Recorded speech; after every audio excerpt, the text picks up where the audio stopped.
السلام علیکم دوستوں، آج میں آپ کو ایک بہت ہی مزیدار کہانی سنانے جا رہا ہوں جس کا نام ہے جادوئی جنگل۔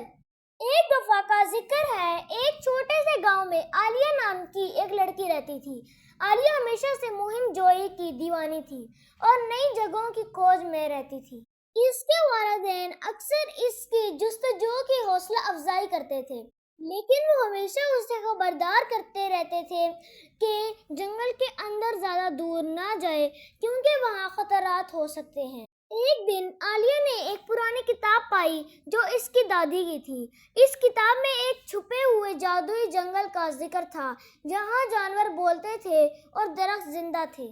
عالیہ کا تجسس بڑھا اور اس نے اس جادوئی جنگل کو تلاش کرنے کا فیصلہ کیا۔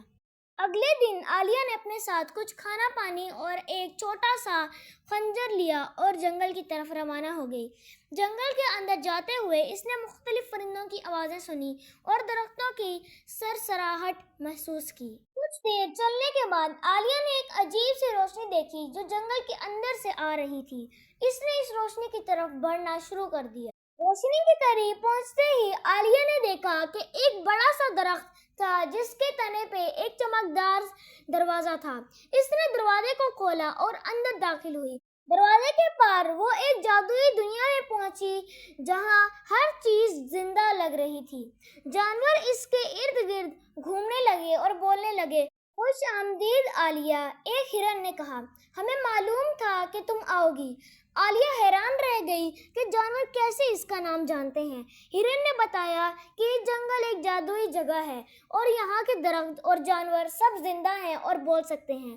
عالیہ نے جنگل میں گھومنا شروع کیا اور مختلف جانوروں سے ملی۔ اس نے دیکھا کہ درختوں کے پتے اس کے ساتھ باتیں کر رہے ہیں اور پھول کھل کر اسے خوش آمدید کہہ رہے ہیں۔ عالیہ نے ایک بڑا سا درخت دیکھا جس کے تنے میں ایک بوڑھا درخت تھا جو جنگل کا بادشاہ تھا۔ بادشاہ درخت نے عالیہ کو بتایا کہ یہ جنگل ہزاروں سالوں سے جادوئی ہے اور صرف خاص لوگ ہی یہاں آ سکتے ہیں۔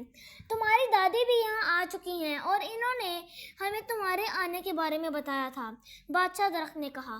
عالیہ نے جنگل میں کچھ دن گزارے اور بہت کچھ سیکھا۔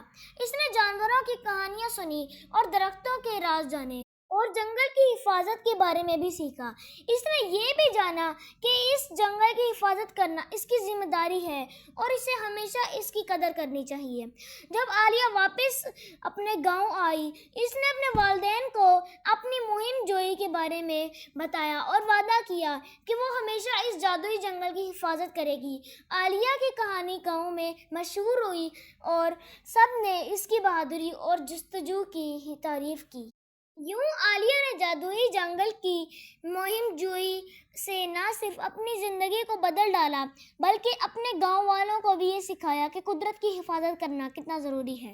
عالیہ نے اس جنگل کے مقام کو راز ہی رکھا اور اس نے اس جادوئی جنگل کی حفاظت کے مد نظر کسی کو اس مقام کے بارے میں نہیں بتایا تاکہ انسان وہاں جا کے اسے نقصان نہ پہنچائے۔